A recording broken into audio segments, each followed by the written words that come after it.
Բարև ձեզ, պարոն դեսպան, շնորհակալ եմ այս հնարավորության համար, որ համաձայնեցիք հարցազրույց տալ մեր լրատվամիջոցին։ Սկսենք Հայաստանի եւ Միացյալ Նահանգների միջև 20-ամյա դիվանագիտության հետ կապված հարցից։ Հայաստանի եւ Ամերիկայի միջև դիվանագիտական հարաբերությունները արդեն 20 տարվա պատմություն ունեն։ Այս 20 տարվա ընթացքում Միացյալ Նահանգները ամենաշատ անթակույց օգնությունն է հատկացրել Հայաստանին, նույնիսկ տարիներ են եղել, երբ օգնության ծավալների չափով Հայաստանը Իսրայելից հետո երկրորդ երկիրն է եղել։ Կարող եք հավաստիացնել, որ այդ օգնության դիմաց Հայաստանը որպես ԱՄՆ գործընկեր արդարացրել է ձեր երկրի սպասումները։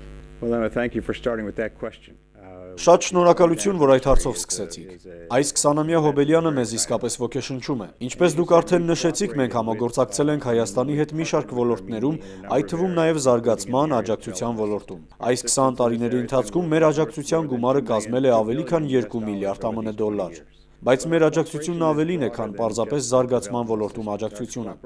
Մեր համագործակցությունը եղել է քաղաքական, տնտեսական, ինչպես նաև տարածաշրջանային անվտանգության ոլորտներում։ Ի պատասխան ձեր հարցի ասեմ, այո, Հայաստանը Միացյալ Նահանգների համար լավ գործընկեր է եղել նշված 3 ոլորտներում՝ տարածաշրջանային, քաղաքական ոլորտներում։ Մենք Հայաստանի հետ սերտորեն համագործակցում ենք առաջիկա ընտրությունների, ինչպես նաև կառավարման, բիզնեսի, առևտրի եւ ներդրումների ոլորտներում։ Պարոն դեսպան, Հայաստանի հետ կնքված համաձայնագրով 1000-ամյակի մարտահրավեր կորպորացիան 2006-ի սեպտեմբերից 2011-ի սեպտեմբեր հնգամյա ծրագրի համար որոշել էր Հայաստանին տրամադրել 235.6 միլիոն դոլար։ 2009 թվականի հունիսին 1000-ամյակների մարտահրավեր կորպորացիայի տնօրենների խորհուրդը, ինչպես հայտի է, որոշեց դադարեցնել ծրագրի մի հատվածը եւ նման որոշման համար հիմք էր ծառայել այն հանգամանքը, որ Հայաստանի կառավարության կատարած քայլերը չեն համապատասխանում կորպորացիայի ժողովրդավարական կառավարման չափանիշներին։ Հաղթահարված է այդ շրջանի Միացյալ Նահանգների մտահոգությունները։ Մենք հպարտանում ենք 1000-ամյակի մարտահրավեր կորպորացիայի շրջանակներում Հայաստանի հետ ունեցած մեր համագործակցությամբ։ Մենք շատ ուրախ ենք, որ 1000-ամյակի մարտահրավեր հիմնադրամ ծրագիրը, որը վերջերս ավարտվեց, շատ մեծ աջակցություն ցուցաբերեց հենց գյուղական զարգացման ոլորտում, որովհետև ոչ բոլոր հայաստանցիներն են, որ բնակվում են Երևանում։ Ես ինքս այցելել եմ ջրային ծրագրերի միկրոֆինանսավորմամբ իրականացված մի քանի ծրագրեր եւ պետք է ասեմ, որ դրանք մեծ հաջողությամբ են ավարտվել եւ այս ոլորտում Հայաստանը մեզ համար եղել է հաջող գործընկեր։ Ինչպես նշեցիք, ծրագրի մեկ մասը անվավեր ճանաչեցինք 2008 թվականի ընտրությունների արդյունքում։ Դա ծրագրի գյուղական նշանակության ճանապարհների վերականգնման հատվածն էր։ 2008 թվականի վերոնշյալ դժբախտ հանգամանքները մեզանից այդ որոշման ընդունումը պահանջեցին։ Բայց մենք ցանկանում ենք աշխատել Հայաստանի հետ, որպեսզի Հայաստանը կարողանա բավարարել 1000-ամյակի մարտահրավեր կորպորացիայով սահմանված չափանիշները, դրանով իսկ վերստին հնարավորություն ստանալով համագործակցել այս ոլորտում։ Պարոն դեսպան, անդրադառնանք Հայաստանի ներքաղաքական զարգացումներին։ ԱՄՆ այսօր հաղթահարված է համարում ներքաղաքական ճգնաժամը, որը ստեղծվել էր 2008 թվականի մարտի 1-ի ողբերգական դեպքերից հետո, եւ այսպիսի մի հարց նաեւ Միացյալ Նահանգները դեռևս օրակարգային է համարում մարտի 1-ի բացահայտումը։ Հայաստանի ներքաղաքական կյանքում ես ճգնաժամ չեմ տեսնում։ Կարծում եմ, որ կառավարությունը անցյալ տարի մի շարք կարևոր որոշումներ կայացրեց։ Կալանավորված անձանց ազատ արձակումը, ինչպես նաև Ազատության հրապարակի բացումը, որպեսզի այնտեղ խաղաղ ցույցեր եւ հանրահավաքներ անցկացվեն։ Եվ այդ արգելքը հանվելուց հետո բազմաթիվ հանրահավաքներ եւ ցույցեր են անցկացվել թե ընդդիմադիր ուժերի, թե իշխանամետ ուժերի կողմից։ Որքան ինձ է հայտնի, անվտանգության ուժերը պատշաճ վերաբերմունք են ցուցաբերել, եւ հայ ժողովուրդը հնարավորություն է ունեցել իր մտահոգությունները բարձրաձայնել խաղաղ եղանակով, եւ սա ինքնին արդեն լավ է։ Անցյալ տարի ընտրական օրենսգրքում փոփոխություններ կատարվեցին, որը ողջունվեց Եվրոպայի խորհրդի կողմից, եւ մենք հուսով ենք, որ դա հնարավորություն կտա հնարավորինս ազատ, արդար եւ արժանահավատ ընտրություններ անցկացնել։ Եվ կարևորը արդեն դրա իրականացումն է, եւ մեր օտարերկրյա դիտորդներիս համար կարևոր է տեսնել այդ օրենքների ազատ եւ արդարացի իրականացումը։ Պարոն դեսպան, 2 ամսից Հայաստանում խորհրդարանական ընտրություններ են տեղի ունենալու։ Սոցիոլոգները արդեն իսկ նշում են, թե քաղաքական հիմնական պայքարը ընթանալու է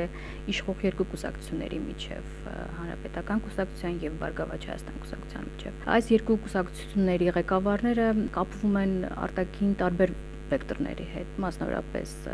ՀՀԿ-ն Սերժ Սարգսյանի ղեկավարությամբ կապվում է Արևմուտքի, մասնավորապես Միացյալ Նահանգների օժանդակության հետ, այսպես ասենք, իսկ Բարգավաճ Հայաստան կուսակցության ղեկավարը Գագիկ Ծառուկյանը Ռուսաստանի հետ։ Առհասարակ հասարակության մեջ իշխող այս խոսակցությունները որքանով եք դուք ընդունում եւ ընտրությունները գալիք, որքանով եք կապում վեկտորների պայքարի հետ, եթե կարող ենք այսպես ձևակերպել։ Այն ժամանակվանից ի վեր, երբ ես եկա Հայաստան, մոտավորապես 4 ամիս առաջ էր։ Ես փորձում եմ կապ հաստատել բոլոր կուսակցությունների ղեկավարների եւ ընդհանրապես Հայաստանի հասարակության տարբեր ոլորտների առաջնորդների հետ։ Կարծում եմ, որ մենք անկեղծ եւ բաց խոսակցություններ ենք ունեցել բոլոր քաղաքական ուժերի ղեկավարների հետ։ Այդ բոլոր առաջնորդները անկեղծորեն ինձ ասել են, եւ ես դրան հավատում եմ, որ նրանք ցանկանում են համագործակցել Միացյալ Նահանգների հետ բոլոր առանցքային ոլորտներում։ Չնայած որ կարող են լինել որոշակի տարբերություններ կուսակցությունների միջև, հուսով եմ, որ կլինի նաև արդար մրցակցություն մայիսյան ընտրությունների ժամանակ, քանի որ արդար ընտրություններում մրցակցությունը դրական երևույթ է։ Ես ոչ մի տարբերություն չեմ տեսնում կուսակցությունների մեջ Միացյալ Նահանգների հետ լավ հարաբերություններ, գործընկերություն հաստատելու իրենց ցանկության մեջ։ ԱՄՆ պետքարտուղարի Եվրոպայի եւ Եվրասիայի հարցերով օգնական Ֆիլիպ Գորդոնը անցյալ տարի մայիսին անդրադարձ կատարելով աշխարհում Միացյալ Նահանգների առաջնահերթություններին նշել էր, թե Միացյալ Նահանգները համագործակցում է Եվրոպայի հետ պատմական մի ծրագրի շուրջ, որը նպաստում է կայունության, անվտանգության, ժողովրդավարության հաստատման հարցում։ Այդ աշխատանքը դեռևս չի ավարտվել եւ շարունակում են ջանքերը Բալկաններում, Արևելյան Եվրոպայում եւ Կովկասում։ Պարոն դեսպան, Հարավային Կովկասում ժողովրդավարության, անվտանգության, կայունության հաստատման հարցում ինչ ձեռքբերումներ կարող եք նշել եւ ինչ կարելի է ակնկալել ԱՄՆ նախագահական ընտրություններից հետո, արդեն ԱՄՆ նոր վարչակազմի ձևավորումից հետո։ Թույլ տվեք նախ անդրադառնամ ձեր հարցի երկրորդ մասին։ Մեր երկու հիմնական կուսակցությունների արտաքին քաղաքականության ոլորտում ոչ մի էական տարբերություն չեմ տեսնում, երբ խոսքը վերաբերում է Հարավային Կովկասին։ Վաշինգտոնում իմ գալուց առաջ, երբ ես խորհրդակցություններ էի ունենում, այնտեղ լայնամասշտաբ ըմբռնում եւ աջակցություն կա, որպեսզի Միացյալ Նահանգների եւ Հարավային Կովկասի միջև լինի շատ ամուր եւ կայուն համագործակցություն։ Ինչ վերաբերում է ձեր հարցի երկրորդ մասին, ապա ասեմ, որ ոչ մի փոփոխություն չի լինի 2013 թվականի հունվար ամսին, անկախ Միացյալ Նահանգների ընտրությունների արդյունքներից։ Ինչ վերաբերում է Հարավային Կովկասում տարածաշրջանային անվտանգությանը, ապա դա մի քիչ ավելի բարդ է։ Մինչև Հայաստան գալը իմ նախորդ աշխատանքի վայրը Միացյալ Նահանգներ ՆԱՏՕ հարաբերություններն էր Բրյուսելում, եւ այս ընթացքում ես հսկայական առաջընթաց տեսա Բալկաններում, որի մասին դուք խոսեցիք։ Բալկանյան պետությունները շատ մեծ առաջընթաց են արձանագրել Միացյալ Նահանգների եւ Եվրոպայի ինտեգրման ուղղությամբ։ Եվ ասեմ, որ նրանք բավականին մեծ առաջընթաց են գրանցել միջազգային չափանիշների հետ համահունչ լինելու առումով, երբ խոսքը գնում է իրենց քաղաքականության, պետական կառավարման, կոռուպցիայի դեմ պայքարի, ժողովրդավարացման մասին։ Ինչպես պարոն Գորդոնն է նշել, մենք ցանկանում ենք նմանատիպ առաջընթաց տեսնել նաև այստեղ Հարավային Կովկասում։ Երկու հիմնական տարածաշրջանային ուղղությունները, որոնց ուղղությամբ մենք աշխատում ենք այստեղ Հայաստանում, Թուրքիայի հետ հարաբերությունների կարգավորումն է, հաշտեցումը, ինչպես նաև սահմանների բացումը, որպեսզի այն արձանագրությունները, որոնք 2009-ին ստորագրվել են երկու նախագահների կողմից, իրականացվեն առանց նախապայմանների։ Երկրորդ հարցը իհարկե Լեռնային Ղարաբաղի հարցն է։ Միացյալ Նահանգները, ով հանդիսանում է ԵԱՀԿ Մինսկի խմբի համանախագահներից մեկը, շարունակում է սերտորեն համագործակցել թե Հայաստանի, թե Ադրբեջանի, թե Լեռնային Ղարաբաղի ղեկավարության հետ այս հարցի խաղաղ կարգավորմանը հասնելու համար։ Նշված երկու ուղղություններով էլ դեռ մեծ ծավալի աշխատանքներ կան անելու, բայց մենք հուսով ենք, որ կկարողանանք հասնել առաջընթացի։ Խոսեցիք հայ-թուրքական արձանագրությունների մասին, ինչպես նաև Ղարաբաղյան կարգավորման մասին։ Այնուամենայնիվ կուզենայի հարցնել, միջազգային հանրությունը խոսելով Լեռնային Ղարաբաղի հակամարտության կարգավորման հեռանկարների մասին մշտապես շեշտում է, որ որոշիչ դերը կողմերինն է։ Ձեր կարծիքով բանակցող կողմերը անկեղծ ցանկություն ունեն հասնելու համաձայնության։ Միացյալ Նահանգները ԵԱՀԿ Մինսկի խմբի համանախագահող երկրներից մեկն է։ ԵԱՀԿ Մինսկի խումբը այն հիմնական ձևաչափն է, որի միջոցով փորձ է արվում հասնել Լեռնային Ղարաբաղի հակամարտության խաղաղ կարգավորմանը, եւ այդ աշխատանքը կատարվում է ԵԱՀԿ շրջանակներում, բայց ոչ երկկողմանի, այսինքն ոչ իմ եւ Երևանում գտնվող այս դեսպանատների կողմից երկկողմանի հարաբերություններով։ Բայց նշեմ, որ երբ ես խոսում եմ մեր համանախագահի դեսպան Բրատկեի հետ, երբ խոսում եմ արտաքին գործերի նախարար Նալբանդյանի եւ հանրապետության նախագահ Սերժ Սարգսյանի հետ Լեռնային Ղարաբաղի հակամարտության կարգավորման շուրջ, ես տեսնում եմ, որ կա շատ լուրջ մտադրություն եւ նվիրվածություն օգտագործելու ԵԱՀԿ Մինսկի խումբը Լեռնային Ղարաբաղի հակամարտության խաղաղ եւ